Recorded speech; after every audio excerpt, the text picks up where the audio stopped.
Hi, I'm Jamie Davis, and in today's video I'm going to show you how to make circles in Inkscape. So here is a project that I've already uploaded into Inkscape, and I've made it transparent, at least mostly so, in the video I did on layers. And the reason I did that is so I can trace over it. This base picture here is a JPEG, and I want to draw over it digitally. So this picture I've got is on layer 1, and now in order to draw over it, I want to work with layer 2. So I have highlighted layer 2, that way I know that I am on it.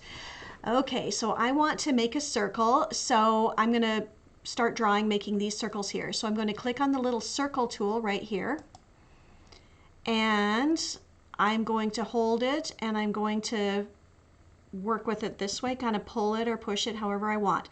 But if I hold the control button while I'm doing this, it automatically becomes perfectly circular.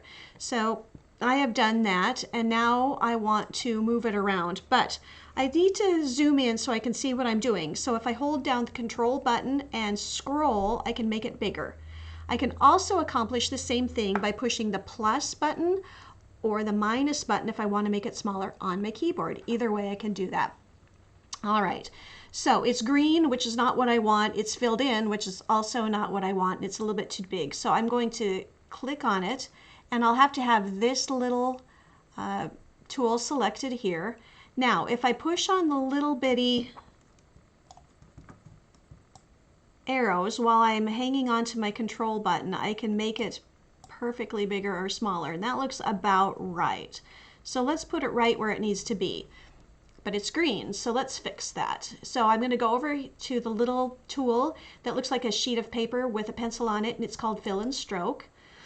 And it says fill right here. I'm on the fill, and it says, you know, it's flat color. I'm going to click the X, which says no paint. So when I do that, all the fill goes out, but the outline is still green. That's a problem. So in order to fix that, I want to hit Stroke Paint. So when I hit Stroke Paint, and I'll take this all the way down, the L one, all the way down to the black, it becomes black. Perfect. But my line is still a lot thicker than I would like it to be. So I will go over here to Stroke Style, right in here, click on that, and it's listed in pixels. That's the unit that we have here, and I don't want it in pixels, I want it in inches. So when I change it to inches, it says 0.048. I know for me that I like mine to be about 0.2 or 2.5. So I'm going to change it to 0.02 rather, and click that. And now I notice that it has gotten a lot thinner. So now if I want to size it again, it's still selected.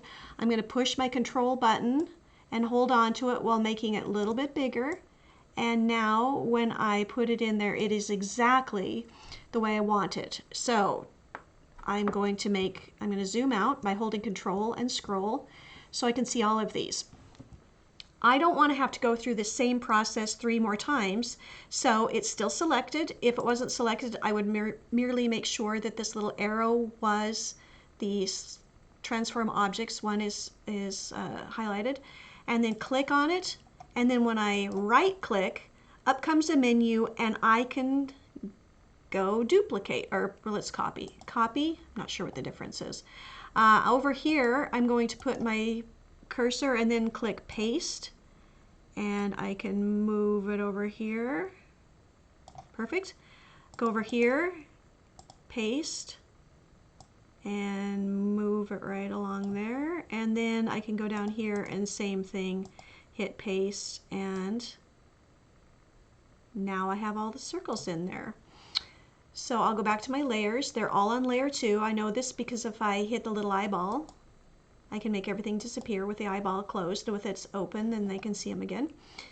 And now I want to make sure that I save it. Always save your project after every single step you do, because Inkscape has this weird quirk where it sort of crashes just because it wants to. And so I'm always clicking save. So once you've done that, you're good to go. If you've liked my video, hit the like button and click subscribe, and thank you for watching my video.